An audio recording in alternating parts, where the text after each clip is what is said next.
Okay, so welcome to Shed Chats, episode 10. And our very groovy, very special guest is Rachel Jones. Welcome, Rachel. Hi, thank you for having me. It's a nice chat to be in. Oh, good. Well, that's what we want. Now, Rachel is the mother of two teenage boys. Oh, my God. She is a special needs teacher, and she is the editor of a very interesting book uh, called Toes in the Water, which is a compilation of stories from people whose lives have been changed by cold water swimming. We don't plug books here really, but I thought that was a very interesting. We'll come back to that in a minute. So, what is it like, Rachel, having two teenage boys? I'm very lucky. Both of my teenage boys are delightful. I've got one who's finishing his A levels and he's hopefully off to university soon. So he's kind of in revision mode, which means I pass over stacks and leave backwards. It's like just keep up the thing. And then I've got another one who's coming up 15 who's really into scouting. So he does lots of building things out of wood and he's just a really cool kid. They're both really quite low maintenance. Oh, great. So they're not big oafs who, sniff glue most of the evening. No. No. Oh, that's a shame. No. We've got no, it's great. No, I mean, you automatically think, don't you? You automatically think, gosh, what a challenge. It's Hmm. because that's the way we're, made out to be. Hmm. Um, and we can disclose that we have something in common, which was we both sort of worked me in a very, very minor capacity at King Edward's School in Southampton.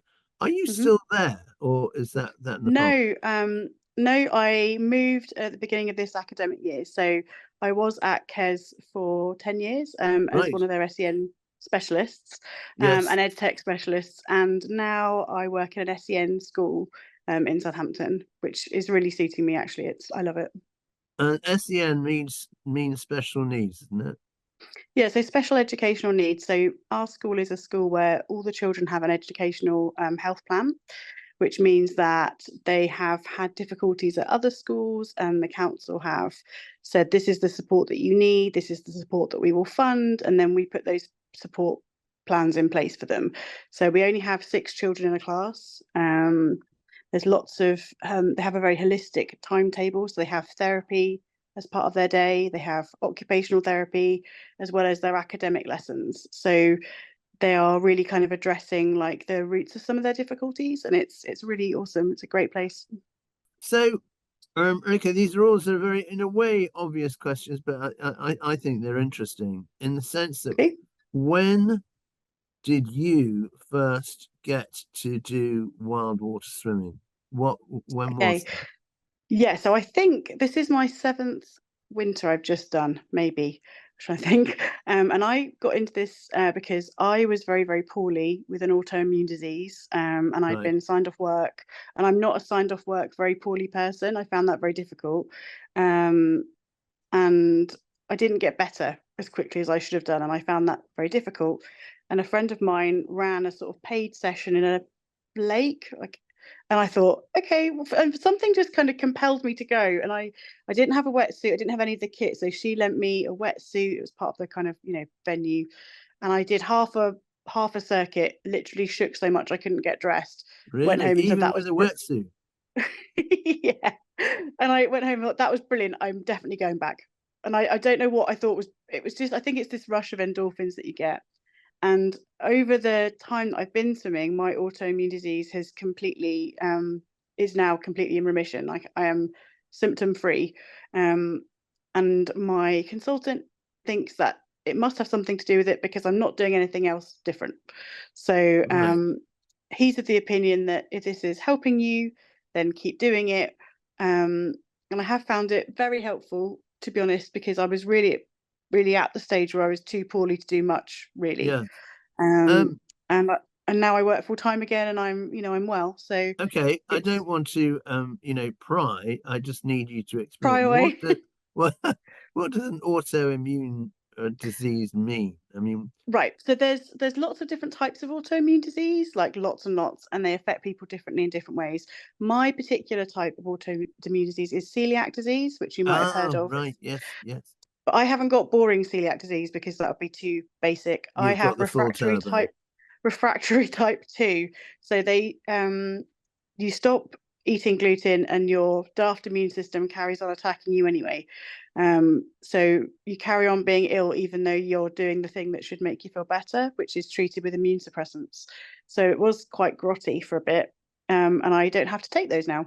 So it has been very medically life-changing for me. So let's go back, to the World War swimming, because it's a very interesting Mhm. subject, this, because, and I don't mean in any way to be rude, but sometimes when I hear it on the telly, on the radio, where, Doreen, Catherine Deneuve has gone, well, actually, I do go wild water swimming, on a Thursday afternoon, having had a large lunch.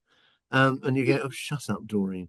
But actually, what I picked up from you is that you are a bit of a trailblazer in the sense that a lot of people, if I'm not wrong, took to wild water swimming, cold swimming, during the lockdown.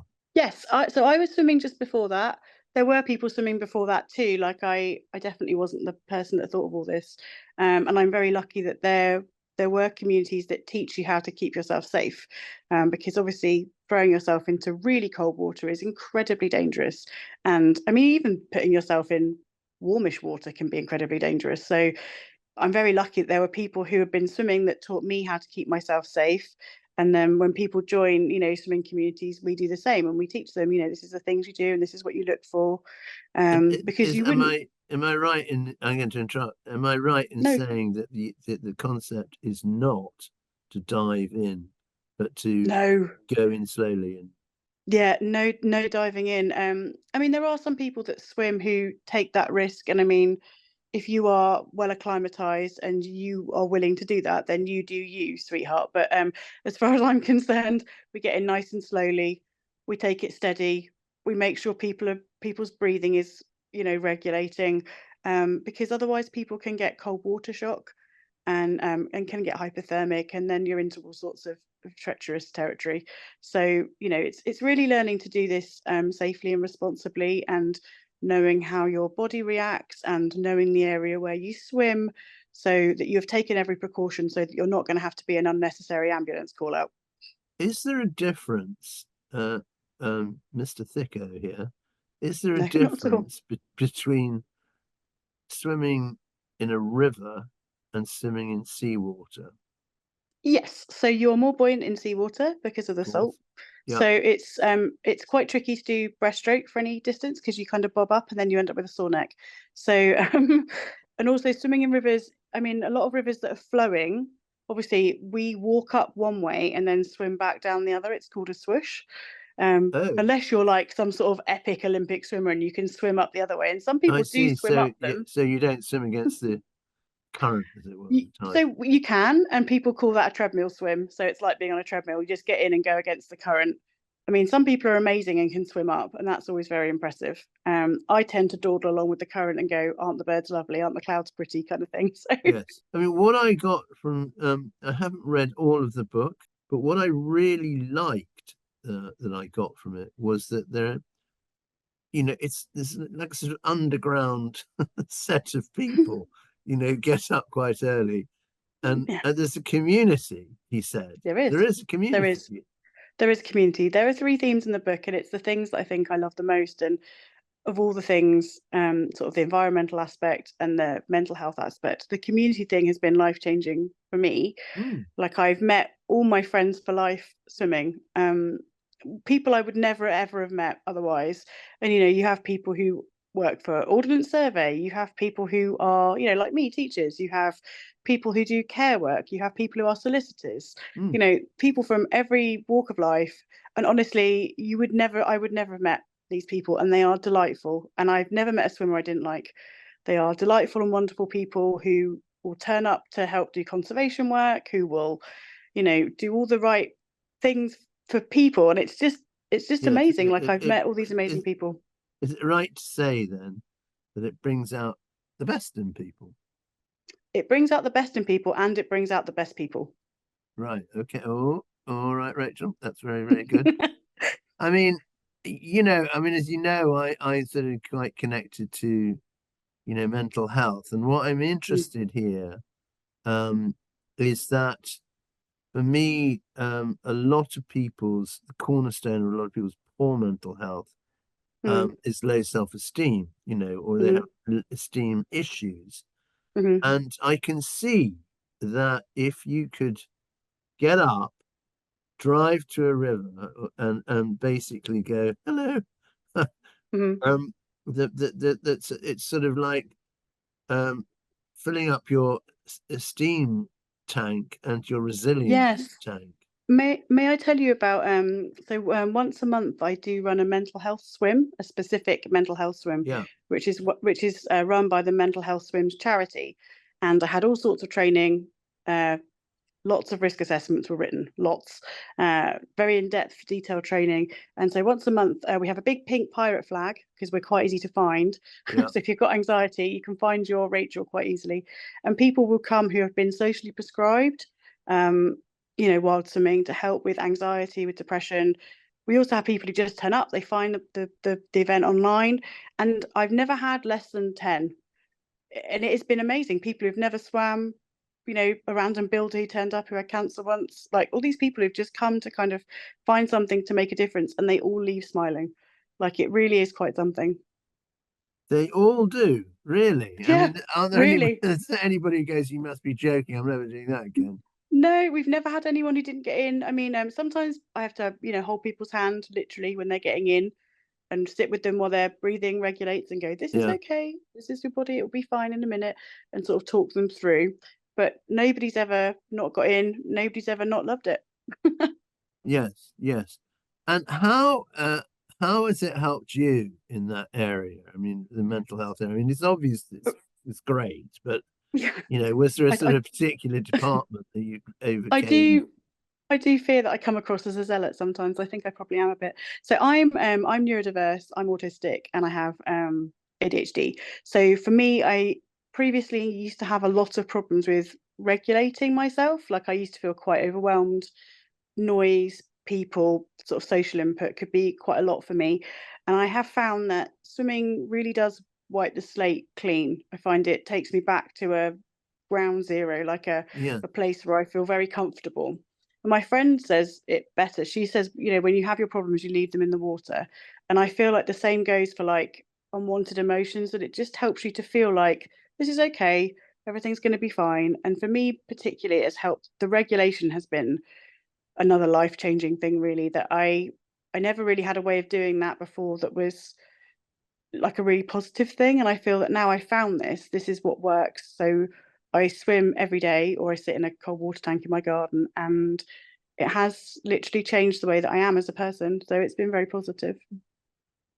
well, I know that our previous guest, but one on Shed Talks, Mary Ryan, that she gave a massive plug to this, and that's what she does every day. She does it without any clothes on, I might add. That was Oh, the okay. extra zing Nice. we felt. Yeah. Yeah. One of the things I liked in one of your life stories, and I think they were alluding to swimming swimming side by side. I think I may have got this wrong, but there Mhm. was a comparison to being in a car, and how people can sit one behind the steering wheel and one behind the passenger. Yes. But it is a very good way of talking to somebody Yes. if you want Yes. to, if you want to Yes. basically just talk and not have any whatever. Awkward eye contact and Yeah, things. yeah. Well, I mean, it just people will talk the truth, won't they? I mean, it's a Yeah, really they do. And I think if I think through, even in the last couple of years, the things that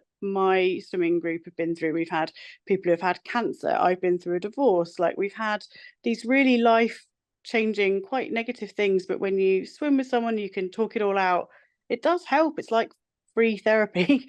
And even though, you're not offering someone solutions, but you're holding space for them, and you're holding space for them to be able to express what they need to express and to work through all those feelings, which sounds a bit woo woo, but honestly, it is quite magical in a world where we're rushing from one thing to the next, to be Yes. able to have that time and space. Yes. So here I am in Wincanton in Somerset, and what Yes. do I do? Do I go online and do I go, where's Rachel online? I mean, is there a sort of a code now where you go, So it's sub actually really aqua? easy. Yeah, there is an outdoor swimming society, which is the national society for the country. And they have a lot of really good articles about safety and swimming safely. The main thing I would say to you is go on that website. They have a list of all the groups that are local. Yeah, So you'd be able to find your local group, go and say, hi, I'm new, and someone will take you and show you the ropes. I think swimmers are incredibly generous with their time and oh, with their that's knowledge. good. I like Yeah, and that. people will help you. So, is there anything, is there anything weird that's happened? I mean, obviously, Weird. I am a weird person. I also am a writer and write dark crime things sometimes. And, you want to think that you're about to tell me, Well, Rachel, that you were when swimming. I was, yeah, I was swimming. So I quite like to swim underwater, and I've got a GoPro and I film with my camera, and I quite enjoy that. We were swimming down the river once, and I was looking at the bottom, and I found a cage on the bottom, and I was a bit like, it Mm. looked like something from Hannibal Lecter. I was like, why is this on the bottom? And after a little bit of investigation and some Googling, we worked out it was the outer casing for an animal water trough, and I felt a bit disappointed. Oh, We've never found a dead body. People always ask that. Have you found a dead oh, that's body? so disappointing. I know. I think silent witness may inflate the chances that you feel that you might have finding a body in water. Never found a dead body. I have rescued a couple of people from drowning. Um, Have you? and Well, one of good. them wasn't even very grateful, which was a bit rude. A couple of people who were in difficulty who I helped. Yes. Which I think there hasn't It's really. I think we're it's n- very it's not easy though to rescue somebody. I mean, I did it well. once in Yes, Greece, it's and not. we were in a bad, It's undertow. And yeah. if you're in the undertow as well, it's actually, I was amazed. I was completely knackered. It's completely exhausting. So we have a piece of kit that you wear on a tie around your waist called a toe float, which you inflate. And it's not intended as a buoyancy life aid, but you can use it as one in a pinch. So I've swum out with this thing on me. It's very responsible to wear them because, people that are in boats and jet skis and other Hunar idiots can see where you are, not bank you on Yes. the head and kill you. But if you were swimming out, I was in the sea and there was a teenager who somewhat overestimated his swimming abilities and was going under, and I went and he held onto the tow float and then we kicked it back to shore. So it, and he was he just went I mean, kind of left. It's like, you're Yeah, welcome. thanks. Um, but I think if you have the right kind of kit, and again, local swimming groups will help you with this. You are in a fairly good position to keep yourself safe and to help someone else in an emergency if you needed to. I think though, and this is, I'm trying to get the life parallel here. Mm-hmm. That when I was telling somebody about being trapped in this sort of undertow, which was bloody powerful, Yeah, and they said, "Oh, scary. it's so simple. I mean, all you needed to do was just turn round and float backwards, so float out of it. Yeah, And of course, your natural reaction is no, is no, to go. no, I've got to swim. But is that, I mean, one of the things I really, and I'll shut up in a minute. One of the things I really like about your story and you is that you've built really good habits, and Yes, a lot of people build bad habits, but you've built good yes, habits. And I imagine in that situation that if you've been in it a few times, you get up, excuse me, I know what to do. yes. And I have been in that situation where you're desperately trying to swim with it and you can't. And I think it's having that little gap of learning, isn't it? Like, I know now that you float, but there's no way I would have known that the first time. And Mm. it's that we're, by grace of God, that we're still here to go at it the second time, I think. But when you yeah, it's very interesting, isn't it? Like this building positive habits thing. Like, and I swam every day. I do still swim every day, but I did literally a river every day for like nearly 3 years for charity. Right. And I swam when I had a broken elbow, and I swam when I was really ill, and I swam, and I did it every day, and I was religious about it, and I bored everyone on Facebook to death about it. They were all sick of hearing about it. I swam in the dark, I swam on my own, all of these days. And I think after doing all that, it's just become part of what I do every day. like the things Yeah. that I need to do to keep myself well, and that's one of them, and that's okay. Yes. Like it's not as Well, bothersome as having diabetes or something. Like it's easy. no, but I can see it. I can see it as resilience, building up resilience, I love that. checking your Thank you. morale, self-esteem, the community department, Mm, the yeah, routine department. I mean, there's yeah. loads. All those things. And I can tell when I'm not well because I don't want to swim. So I'm not mentally okay. Like when I was going through my divorce and I didn't want to swim, and I had friends turning up going, "Well, we're going anyway," and kind of chucking me in because they knew it's what I needed. And I could tell then I wasn't my right best self because I didn't want to do the thing that I know keeps me happy. mm, yeah, You can sort of monitor yourself, can't you? So when you have those sort of dips, if you're, and I don't think I was even astute enough, but my friends were, and they knew, this is what we do yes, to keep Rachel afloat, and it was very good. It worked. Mm. brilliant, brilliant. Mm. Rachel, you're a very groovy creature. Oh, that's And so kind. uh, you know, whereabouts are you based? And I can't remember. Is it Huddersfield? I can't remember. No, just outside Southampton, just in Hedge End outside Southampton Oh, in why did I Hampshire. say So that? Oh, probably no, Hampshire. Yeah, it's all right. begins with No H. worries. Yeah, it Like begins with H. It's late yeah, in the so day. I help to run Hampshire Open Water Swimmers. So we have a little local group for Hampshire. There are others as well. Like it's not just us, but we do a fair bit of swimming and we organise events for people and we welcome new swimmers. So if anybody's local, then tootle along to Facebook and join us. Well, I hope that somebody gets hold of your book, which you are the editor in supreme command of. Um, because it's a sort of Canterbury Tales. I like And that. I think it'd be very nice if somebody got hold of it and turned it into a TV series. I think that'd be great. Oh, that would be fun, wouldn't I it? just think all the lives, getting the backstory and how things Mm. have been changed, and and there may have to be, I'm afraid, a couple of dead bodies in the water. Sorry I'd about have to that. bit of bodies for Yeah, variation. yeah. Well, bits, okay, that would be very nice. Yeah. But I just no, I think it's really an interesting story, and I think your story is really good. And the great thing is you're not going, yes, well, that's what I used to do. This is what you are doing, and you're a very, very Oh, groovy yeah. creature, and Oh, thank you. and I think that's great, and we like you, and Oh, thank you. thank you for coming on, and Aviva España is what we say on Shared Chats. Oh, Thank you, Viva Rachel. España. Okay. Solidarity, comrade. Thank you so much.